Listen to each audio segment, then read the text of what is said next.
is to deceive.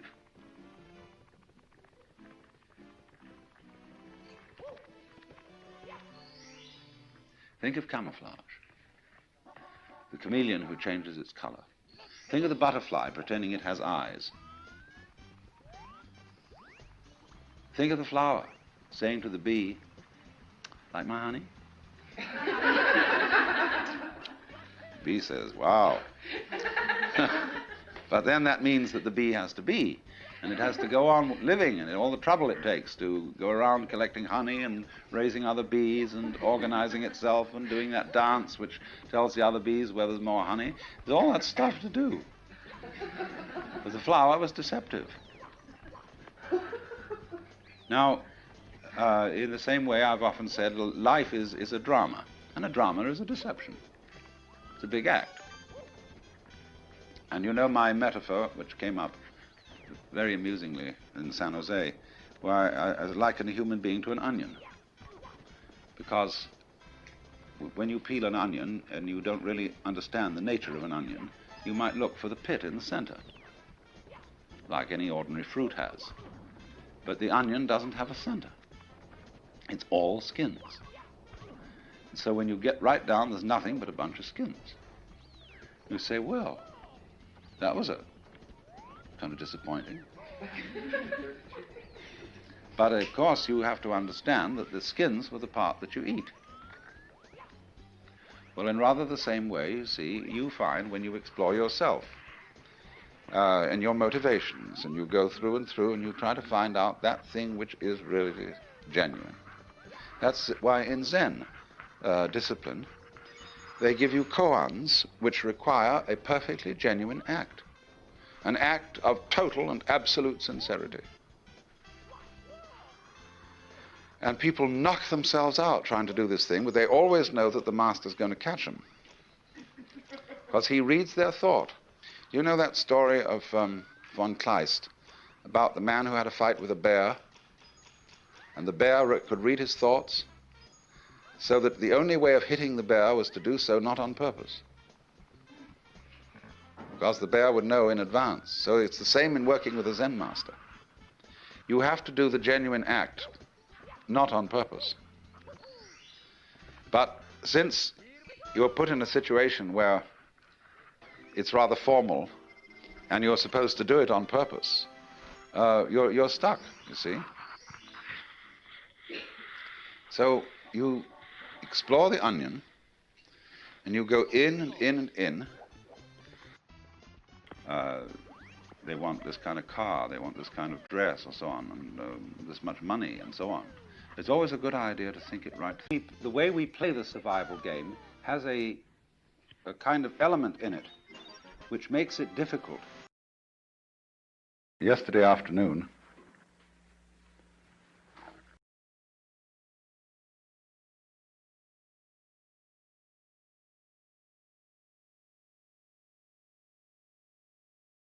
well, I accidentally just interrupted the end of this lecture segment that was still left, but basically I just finished outlining the whole narration stack that I'm going to do, and I just ordered a second monitor, actually, so that I will be fully equipped to put my script up on one monitor with my OBS stuff and my gameplay on the main monitor that I'm using now. But at this exact moment, I'm not equipped to do that without putting my laptop here on my right, which I can do. I have desk space to do that, to solve the second monitor situation temporarily. But what I want to do with two-pass narration is introduce each topic, refer to the scripts that I have while off the cusp filling within the live format. Basically, I've got some information about the live format that introduces the entire process here, following up on my previous essays about speedrun Zen master aesthetic or discipline, and I've got a follow-up to that that talks about what exactly it does for you to have a schedule and come into a live format where you just simply you craft without having an exact idea of what your action is going to be. It's the live format where you come out of your plans and you witness actions not as planned. You get a special type of spontaneity that's available to you when you learn how to hit the button on your schedule where you've decided to do the thing, but you didn't write down exactly what that thing has to be or should be, even though you've got ideas of what you want to add to it and what you want to be incorporated into it. I have to go grab my drink though because I forgot to walk past the fridge on my way in. And I'm not going to play this character just yet, but I founded my normal mode, normal core wizard. I'm not going to play a brand new class for the very first time in hardcore mode, even though you can keep the difficulty very low and do easy hardcore there. It just makes more sense to do it in normal mode because I don't know the class, and I will gain a conquest by leveling 3 gems within the normal mode here. So that's how I'm going to do it.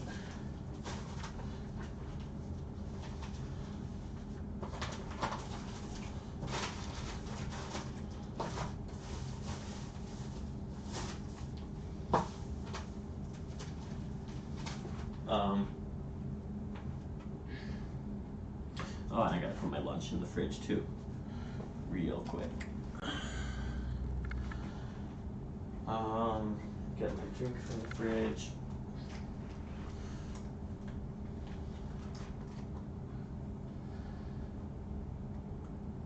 But yeah, that should work good. As I introduce each topic, I'll be able to do improv, add whatever I need to add to it, and then go to the script to make sure it's complete. The script is basically an outline of the main points, but they are elaborate as in the exact words that are in my head when I come through these ideas. And insight points, because that's really what all this is. It's the insight of social peace waging. The meaning of my art is all for social peace waging, because your social peace waging in terms of oneself is do the thing that makes you happy. Don't prevent yourself from having that. Figure out your creative contract.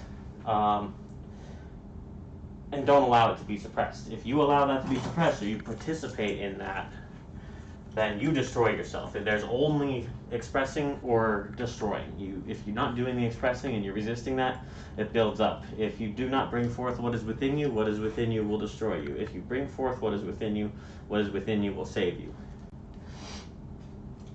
So social peace waging is about that.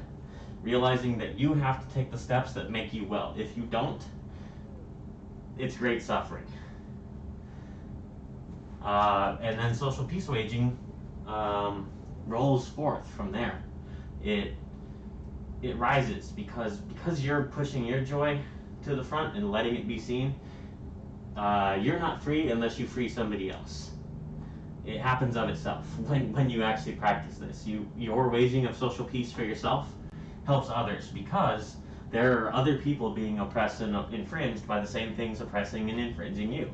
You're not the only person who has an alcohol problem and an alcohol consequence.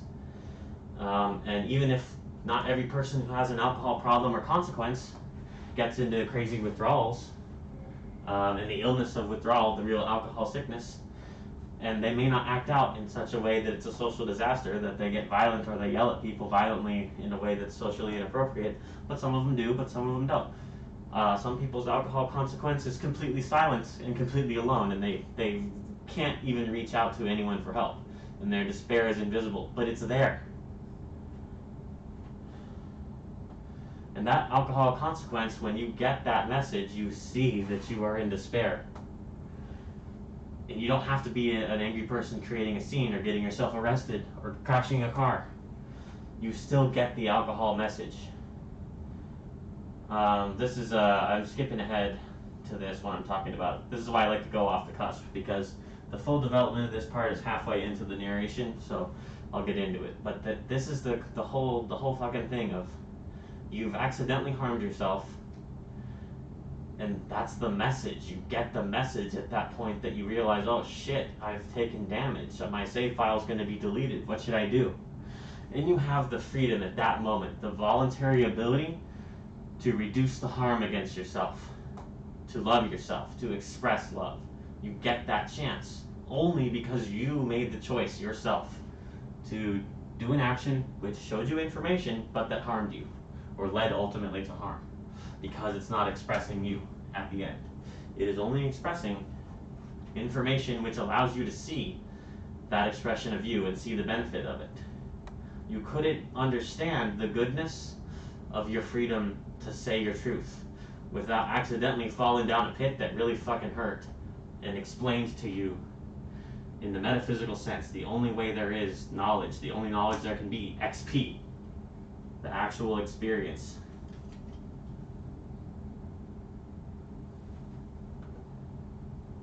So when Alan Watts says,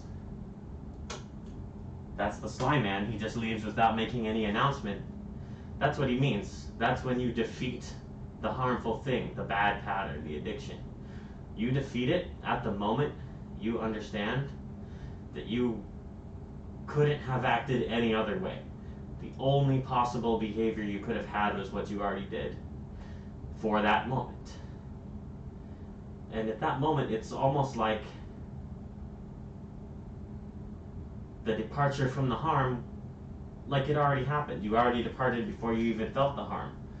That's the sly man. He got away before he was ever even captured.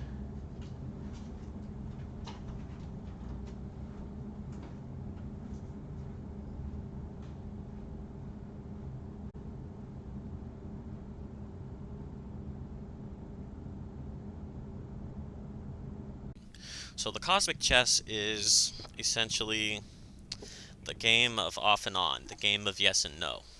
And the secret is there is no no, there's only yes. What does that mean? That means that in the cosmic game, that's the slowest I've ever done a rift while still completing it in this mode. In the game of yes and no, there's only yes. There's no actually no. No, we just have to pretend that there's a no in order to have any game. There has to be an opposition or there's no game. No game, no life. That's essentially what has to be understood here. I'm going to drop that extra flavor of time in the cube. I forgot this build is not using flavor of time because I'm using haunted visions. What else do we have here? Useless Arkstone, another Kreisbins. Alright. Another Ancient Chainmail. Kill me. So we have to pretend that there is no, even though there is no no. There's no no that definitively turns into no. The cosmic game is that in order for anything to exist, this is primarily conveyed in the Joker talk, so all I'm doing is relaying what the feelings I feel that were just revealed to me while studying this from a monk's perspective. In order for anything whatsoever to exist at all, there can't be a no which results in eternal not being. Existence already includes non-existence. The reason for this is if there was anything that ever overpowered existence, nothing would exist. That thing, if that was the prevalent in that way, it would just make the thing that exists not exist. And after that, nothing. So that can't be. The fact is, for existence to be the thing we're seeing, it has to keep coming back. It has to vibrate back up to hear it at all. Alan Watts does an incredibly masterful wordcraft to put this across and explain how you can't hear it unless the sound's repeating. There's no sound unless it's actually a vibration of no sound, then the sound. I am an audio maker and tinkerer. I did that before I did anything with game crafting and world crafting. So I'm opening one to illustrate.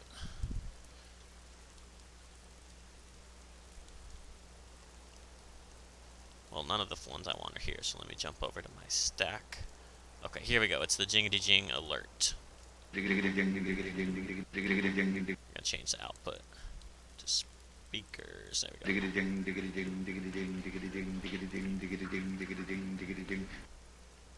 Okay, but so that's a sound, and here is just one of the sounds. I can repeat it And this is what it sounds like.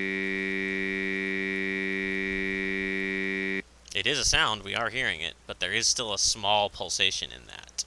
If we take an even smaller piece of the sound and link it, you see the sound is higher. It sounds like a smaller sound that's higher. We cut that in half and listen to just one peak and one trough of the wave. Even higher. Even higher. I escalated how high it was each time. Now if we zoom in and take half of that one, it's like one part of one of the waves. It's just starting to sound like an abstract noise. If I repeat exactly half of it accurately, it sounds cool, like this.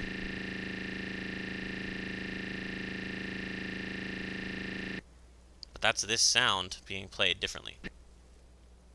I want to unhighlight.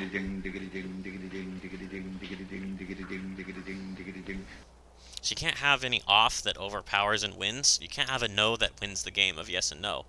Because if so, there's nobody here to see what yes is. It just, if it's no, then no is no, and everything just stops. It can't go unless there's a pretend no to let it bounce and be shown back again. That's essentially what is going on.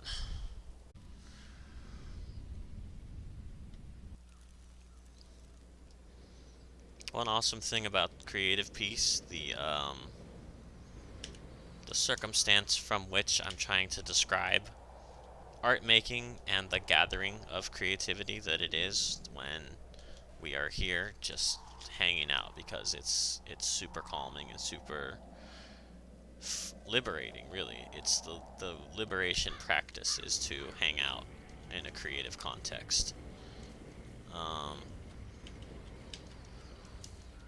So the great thing about it is how creativity is basically silent. I actually don't need to do this bounty, so I'm just going to turn around and go where I'm actually going. Reset dungeon.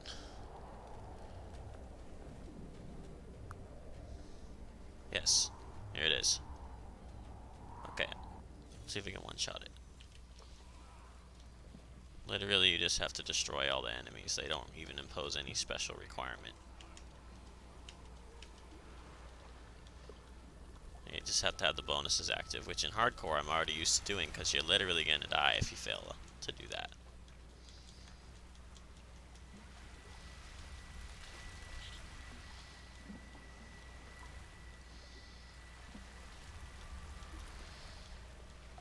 This is like training. It's teaching you to use the bonuses, which is why I think of this build as the training wheels build. I recasted the ancients even though I didn't have to.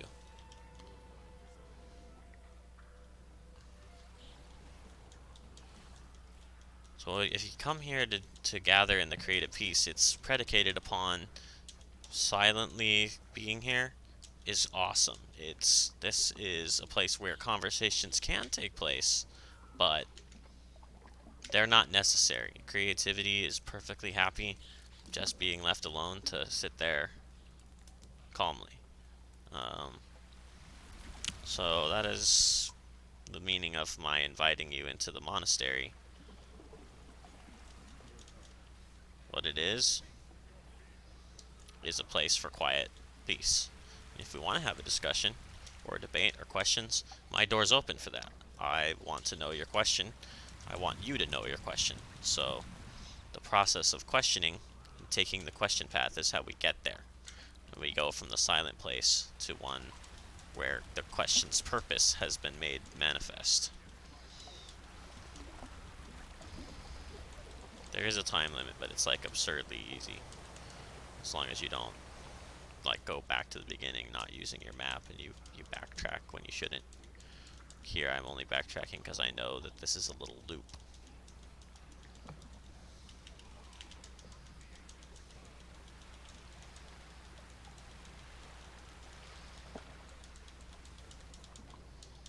There's 23 more monsters we have to kill, and they're all over here. As you can see, we just reached the corner.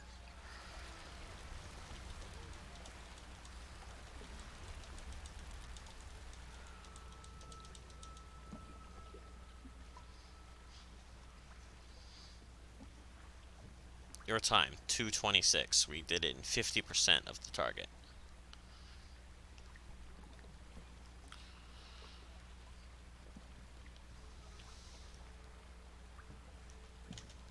Okay, good. All those pop-ups are showing.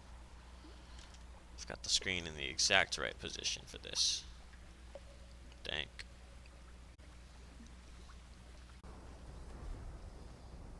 Issue with this one is he keeps spinning when I need to stop, so I don't just waste the fury.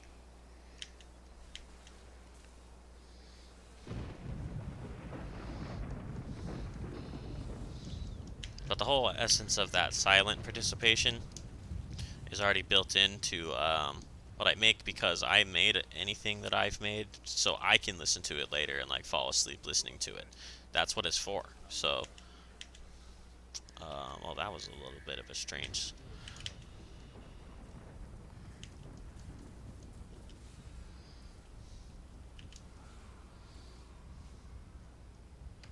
Took some damage there. Did I forget to fix the gems? No, that's my 60 moratorium.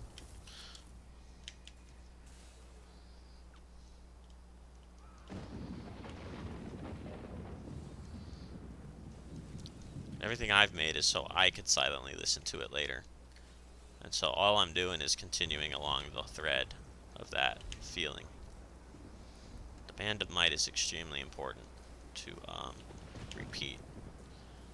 It's easy to repeat it because the cooldown on Ground Stomp gets reset during kills. But when it drops, I'm taking fairly significant damage.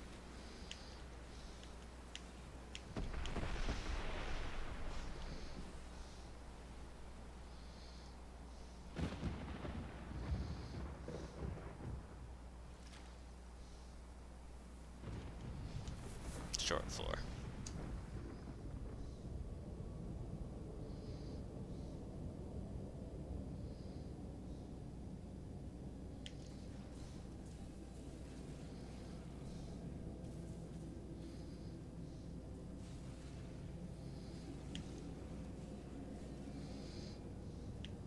Oh, I remember how I was playing this. I'm playing it just like I hold down 1 for the corpse devouring. What 1 does is just refreshes on its own. So I realized that you can hold down 1 button while doing your other stuff, but it also won't repeat unless you're doing some clicks to cause it to re-trigger. You cannot hold down 2 different buttons. You have to choose which button are you holding. And so I have to also let go of the button I'm holding to cast a different spell. See, I can't cast 2, or I can, but it's only happening because 1 is on cooldown. If 1 was an infinite ability that never went on cooldown, like Devour, then that wouldn't work. But I'm free to cast it over here, because 1 is not going off because it's on cooldown right now.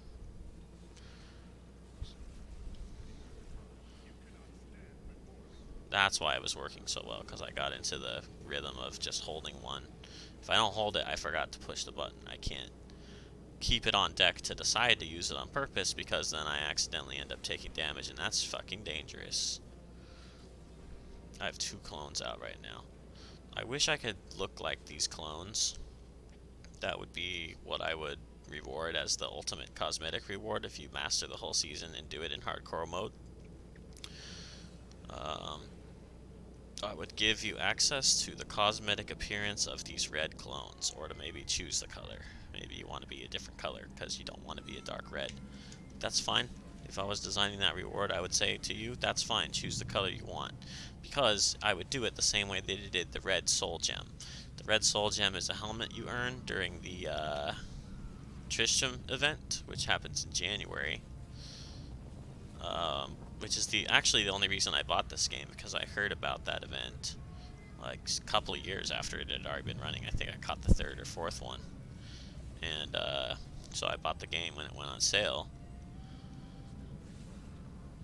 And I acquired the items, the objectives from it.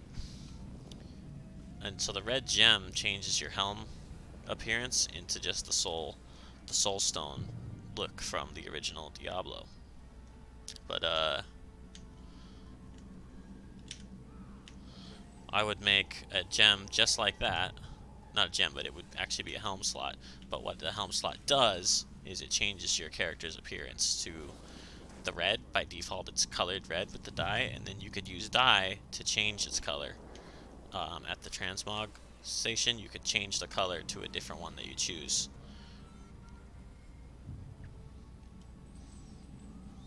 I mean, they could also make it a wings option that just changes your whole appearance, even though it's a wings choice. That's another possibility, but then it wouldn't be as easy to apply a color customization, I feel. So, cooldown's not up for the boss, but we do have a conduit with a Shadow Friend. I feel like this guy's overpowered. Like, the smoothness of that is far, far above how that Necromancer build was playing, so you got a lot of optimizations. So what are we doing? We are leveling all 3 of these up to 70. That's all we're doing today. This one, and the Dreams Gem.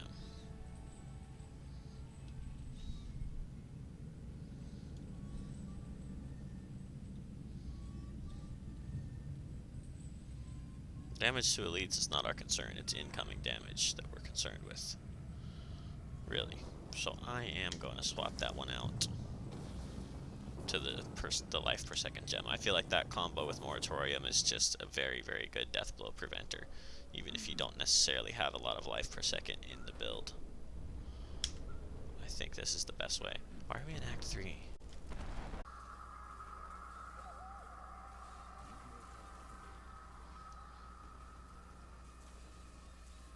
Shoelock. Good night, Shoelock.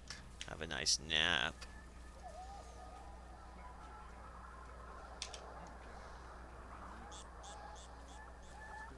Solid words. You cannot hurt me. Still recharging. These are the words of the true warrior monk.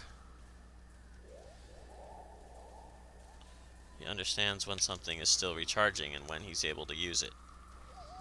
It's just part of the intuition of the mystic.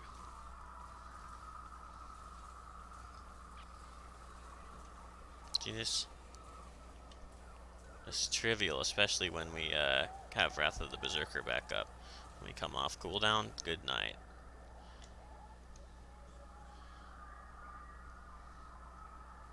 Electrocuting nearby enemies. Oh, I guess it's not quite 50%. Unless OZR was reducing it, which is the goal. It's one of the reasons why. But check it out, we're going to have unlimited Wrath because look at this. A channeling pylon. Unlimited Wrath. Let's go. Unlimited everything. I almost think that pylon's a little bit overpowered when you have the Flavor of Time.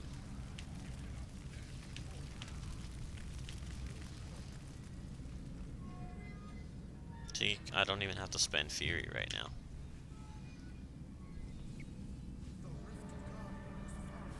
Okay, good night.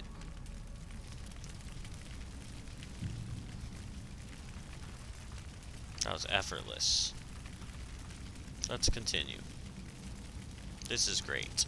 This is my meditation excellent point. When I'm doing something awesome, the awesome thing is what it is.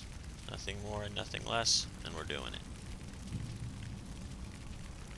Ah, I fucking hate that. 90%. Upgrade failed. Hey look, we got the Ancient's Shoulder. It's just a meditation, because it's all basically the same activity. It's just scroll around the places and destroy everything. It's lots of fun to meditate this way. And it gives you well-being, not in the sense of the traditional thought of how could you get a benefit, like making yourself stronger or more capable or something. Instead of that, it gives you a peace benefit where you're not being made any better or anything like that, or improving yourself. You're just accessing the state that you already have. It's already maximum improved. It's already cosmically perfect to access the liberation of play. That's why play and well-being are the two mechanisms of education, like being well-fed Gaining nourishment. That's the mechanism. Very, very, very important. That's an arc. Alright, number 70. Let us proceed.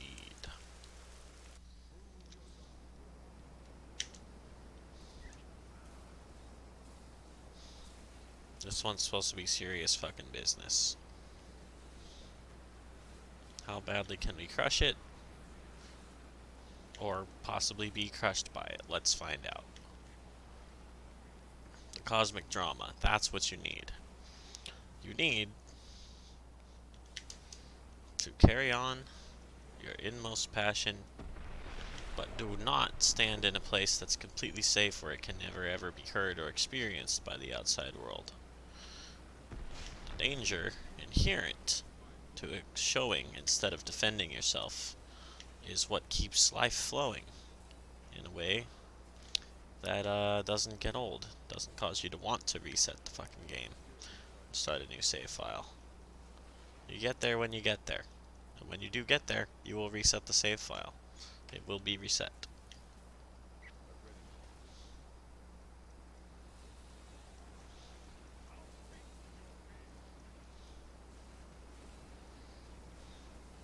Channeling, let's go. This is a really good map. This is the best one.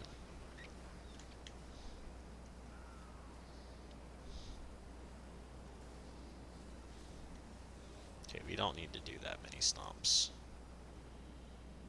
because we have channeling on.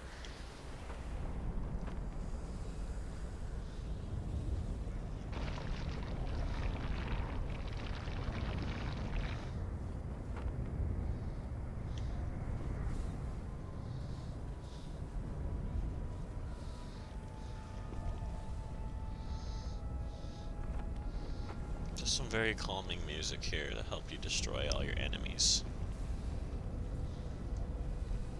Nothing more, nothing less. It's very calming.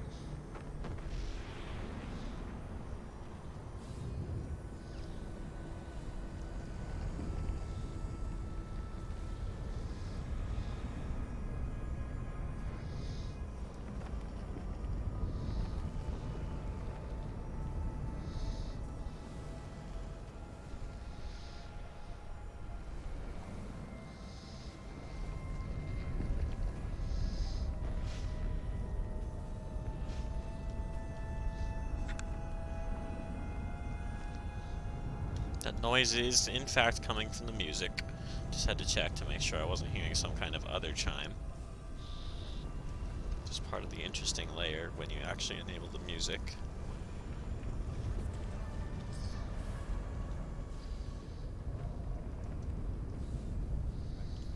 Destroyed it. No contest. Therefore, this is now a rift climb. We're going up, up, and up. See, we got a 100% chance to upgrade the moratorium in here.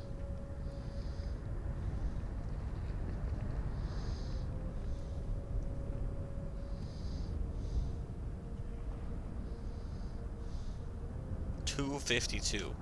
No contest.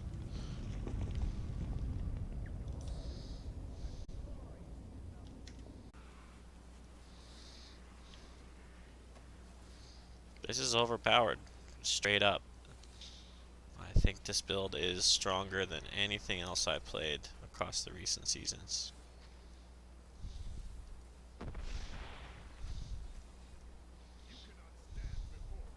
That's an understatement. Yes. He doesn't have the accent that the lady has. I don't know their pronouns, but the lady one has a cool accent.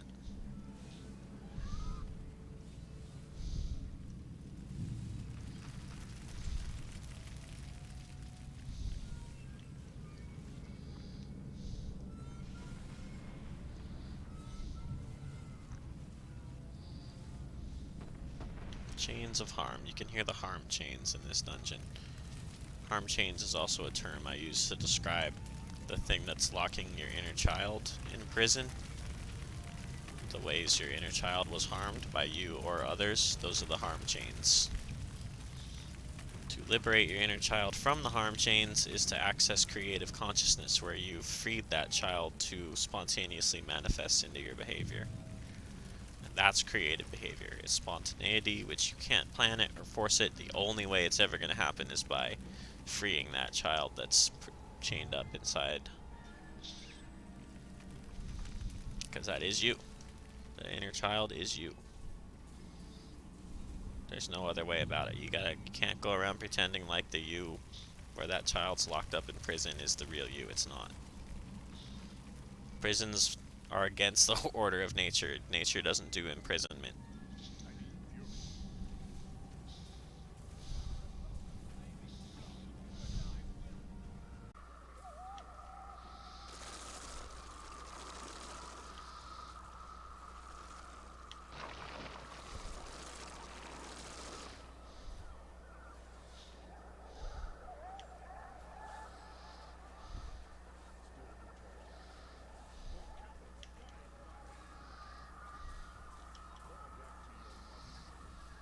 He had stopped whirlwinding and he was just running in a circle without doing an attack. That's hilarious.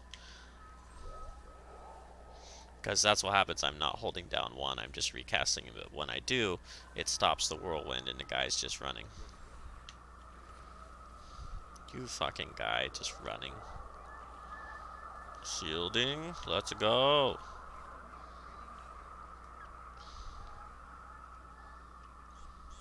Damn it.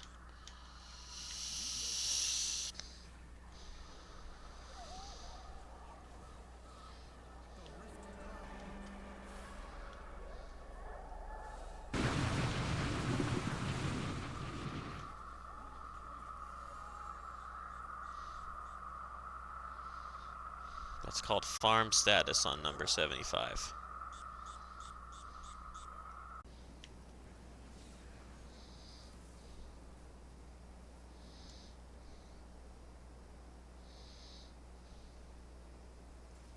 Eventually, when we're getting these keys, there will be a good map and we will complete it in 3 minutes like we just did to those GRs.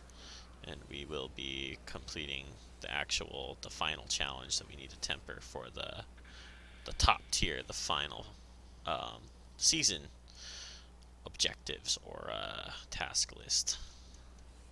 A task list is a very important Zen item for creativity, because once you realize creating your instructions is basically just about that, about doing a list and then carrying it out on some kind of a ritual that you pick the list up and say, now what should we do from the list today? And you actually do it. That's how you craft. You just create your instructions for yourself. It's great. That's why the season is a meditation that kind of teaches you that. Any game that has gathering inventory and organizing it is teaching you an element of list making and crafting instructions for yourself. How do you think video game instructions and game facts are so entertaining and useful? They're exactly a mirror that shows the creative process to us. They instruct us in creativity.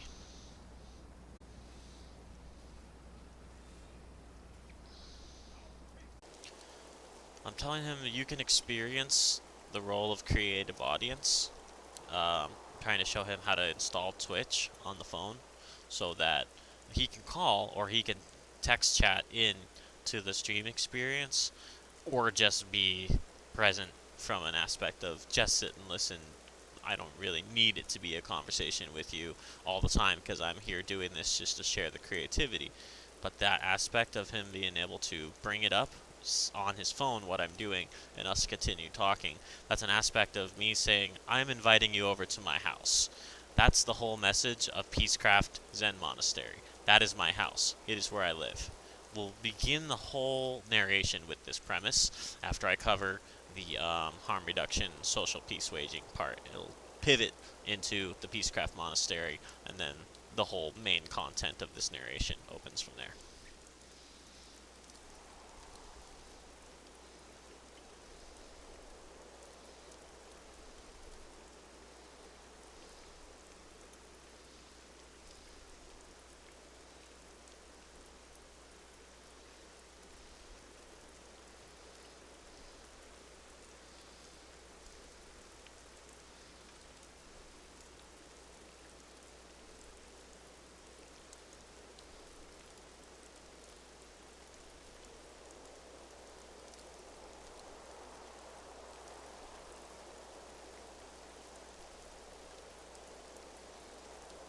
So basically on his Xbox or his phone, because his laptop's broken right now, um, I was hoping to be able to send him a part of his expense as specifically as gift funds, because he needs a pro MacBook for his particular way of doing music production.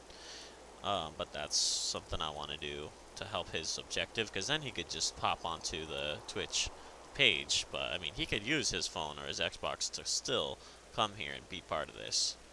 And that's the point I'm trying to say. The the app can let you view the final thing exactly as I create it, or to spectate the creation process, which includes you via call or text input. But being present is the creative consciousness aspect, so that you can be part of precisely what I'm doing here in Peacecraft Monastery.